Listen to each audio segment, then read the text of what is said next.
have a lot of people working under you, and you need to be able to learn how to merge and intertwine all of the different aspects of production together. The same way that while producing the robots, the building team and the programming team have to interact. The design team has to deliver their designs to the building team before they can build. The branding team has to maintain a social media presence to allow for your team to be well known. And on the same hand, the finance and management team also has to manage your budgets, manage your finances and your assets to make sure your product, which is your robot and your robot's production process, does not collapse.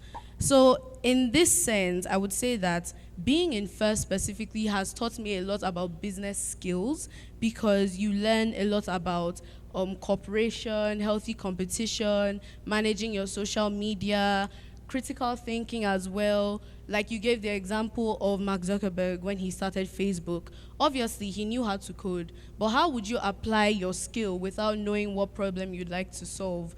Like giving the instance of the innovation project for FLL, where they are given real life problems and they are told to come up with creative ways to solve these problems. So things like this stimulates the learning and the problem solving of the brain, and it allows for growing teenagers and children to also look at their environment and say, okay, I have built this robot which can do this thing theoretically, but how will I be able to bring this thing to life with what I've learned?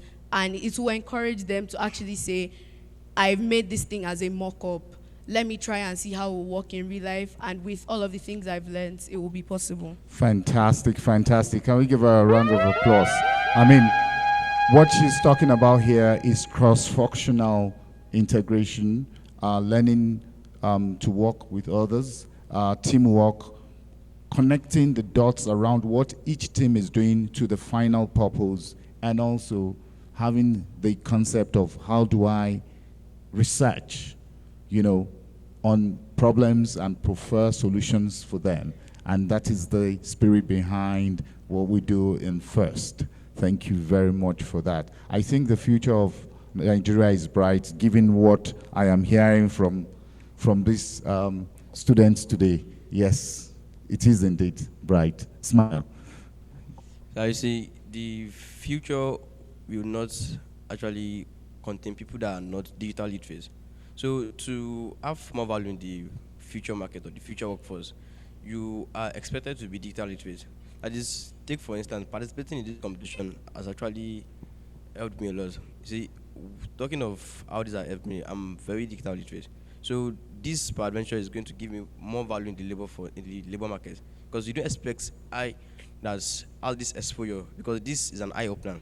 Because I have the exposure already. I know what this cannot do. I know the limitations and I know what's actually achieved for me. So I have that advantage over others that don't have that exposure. So talking of how participating in this competition can improve my entrepreneurship skill, it has actually opened my eye to what many people don't see. The way I think is different from how you think.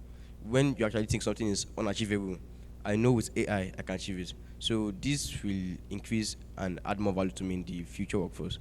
Thank you.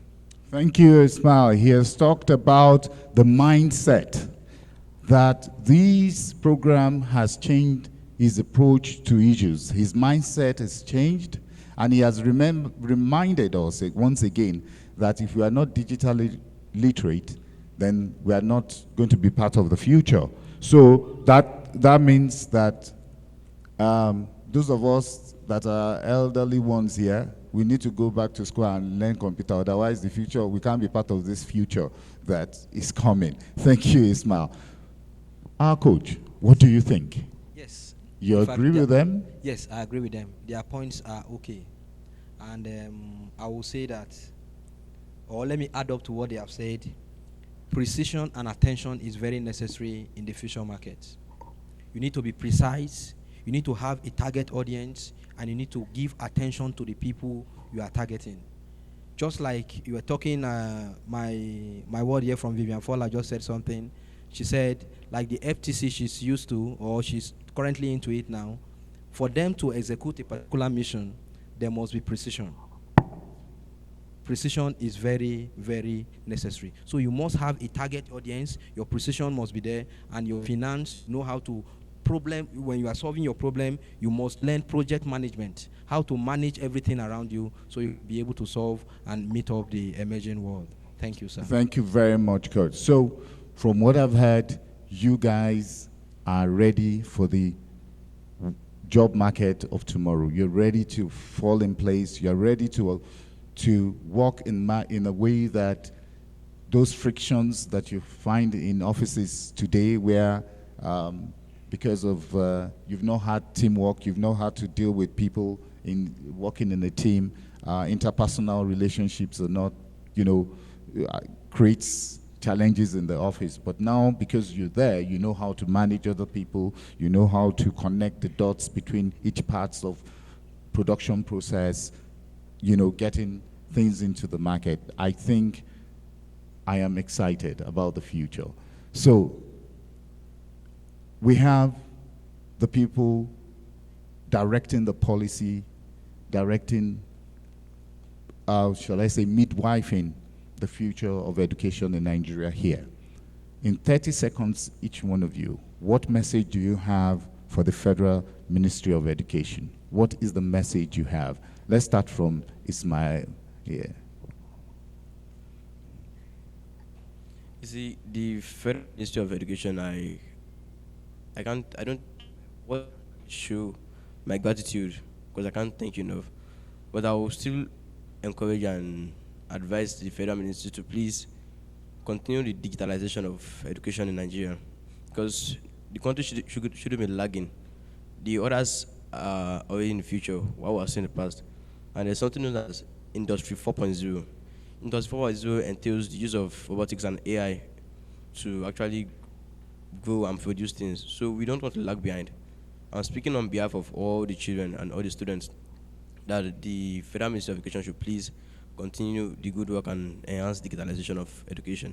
Thank you. So he says, thank you. So he says he needs this program and other digital literacy programs to continue for education, because we can afford for the children of Nigeria to be left behind in this new digital, that's the fourth industrial revolution. Yes. Good morning to all the representatives from the Federal Ministry of Education. I would first like to begin by expressing my gratitude for all that you have done for the children of Nigeria and our education.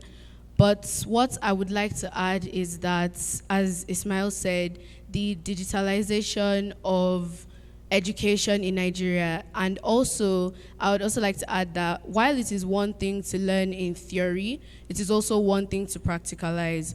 In the curriculum we have, as somebody who does computer studies, there is a lot of theory work which goes on, and while learning in theory is fine, we also need to be able to provide the materials for what children learn, for them to practicalize it outside of the classroom, because Nigeria has one of the largest labor forces in the world, and it would be a shame for us to know all of these things but not be able to apply it in a real sense.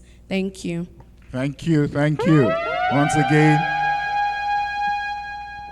she's saying not too much practicals, but we need to add not too much theory, but we need to add practicals to the theory. Yes, Anita.